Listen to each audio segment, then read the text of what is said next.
ابن عباس رضی الله تعالی عنہ د غسل پس منظر ذکر کوي چې د جمعې د غسل ولې مسنون شو او دې ته لږ وخت کېده وای څه خلک د عراق نه رالل مدینې ته نو چې دوی رالل وای ما نه پوښتنه وکړه فقالوا یا ابن عباس وای ما ته وی تر الغسل یوم الجمعه واجبا آیا د جمعې د غسل واجب دی نو فقال الله نو ما ورته وی چې دا خو واجب نه دی ولکنه اطهر وخير لمن اغتسل نه دا ډیره پاکی ده او دا بهتر کار دی دا چا د پاره چې څوک غسل کوي داغه د پاره جمعې دا غسل دا پاکواله دی خدا ومن لم يغتسل او کچا غسلونه کړه د جمعې پر ورځ فلیس علیه بواجب نو سو واجب خو پنه د چې خامخا به غسل کوي خو مسنون طریقه دا پاکواله دی وساخبرکم او زه تاسو ته د دې بیان کوم کیف بدا الغسل د جمعې دا غسل څنګه مشروع شو یعنی دا مسلمانانو څنګه شروع کو نو وای کان الناس مجهودین وای دا څه و چې خلق دا ډیر زیات مهنت کشو صحابه کرام مهنتونه یعنی مزدوریان به کول یلبسون صوف او د دوی جامې دا به د وړۍ جامې وي د وړۍ د جامې به غوستل دا لګي ګرمي وي ويعملون على ظهورهم او دوی به کله دا کارونه کول نو په شاګانو به کول یعنی دا بارونه به په شاو چتول وکانه مسجدهم ضيقا مقارب السقف او د جماعتونه تنګو د چتونه لاندې د سرونو ته نږدې انما هو عريش ځکه چې دا چتونه د عريشو د کجورو د سانګو جماعتونه بو نو دا به دونه دنګ نو دا به لګ حقته فخرج رسول الله صلی الله علیه وسلم فی یوم حار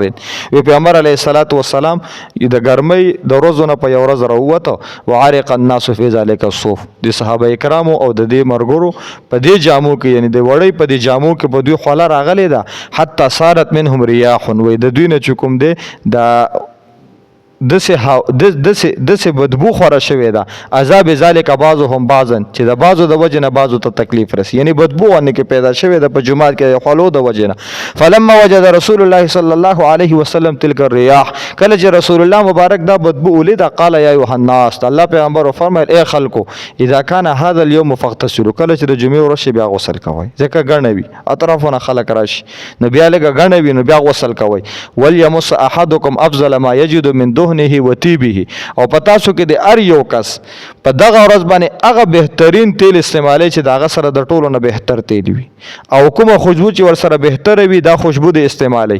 قال ابن عباس نو حضرت عبد الله ابن عباس رضی الله تعالی عنہ فرمای ثم جاء الله بالخير بیا رسول الله رب العزت خلق ولا مالونه ورکړه خلق مالدار شو یعنی مالونه رالل ولبس غیر الصوف نو دا د وړۍ د جامع خلکو پرې خو دي او دا نور جامع واغستل دا قیمتي جامع اوس خو ډیره قیمتي شلاړې کاټن شو تارونه شو ولبس غیر الصوف بیا مال راغ نو خلکو دا جامع پرې خو دي وکف العمل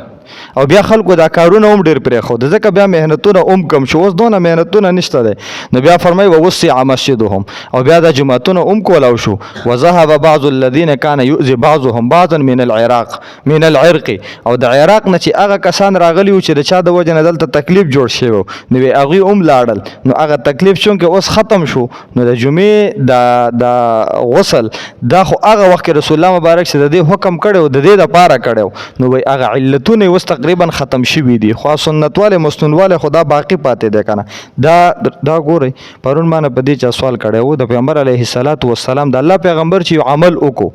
کله هغه عمل ضرورت ختم شي خو د پیغمبر علیه الصلاۃ والسلام په اتباع کې به دا عمل کیږي د قیامت د سبا پورې رسول الله مبارک په اتباع کې به دا عمل کیږي د قیامت د سبا پورې دا غي وجه دا ده چې اعمال چې کله د الله خوښ شونه الله هغه عمل له دوام ورکړي دا موږ چې سار 2 رکعات فرض کو دا حضرت آدم علی السلام کړي تاسو می ویلیو ترجمه کی نو آدم علی السلام دا 2 رکعات سحر مس کړي الله دونه خوښ شوی او دا به زه د محمد صلی الله علیه وسلم په امت فرض کوم چې سار به 2 رکعات مس دا د الله خوښ شوی حضرت هاجری رضی الله تعالی عنها منډه وهلې او صفا او د مروه په مابین کې څونه وخت ابراهیم علیه السلام بیبي وا الله رب العزت دا منډه دونه خوښ شو چې بیت الله ته د امت محمدیه نسوکم راضی نو هغه باندې به دا سعی واجب وي دینه بغیر باغه چکم د حج داغه عمره دانه کاملیږي دا به دې کوي نو صفا او مروه په مابین کې سعی ده دا چې څونه لړ شي حاجیان ال تاسونه لړ شي عمره والا دا منډه وي دا عمل د الله خوښ شوی د رسول الله مبارک خو عمل د خدای خوښ دی نو پیغمبر علیه الصلاۃ والسلام چې د یو عمل حکم کړي یا یو عمل کړي دی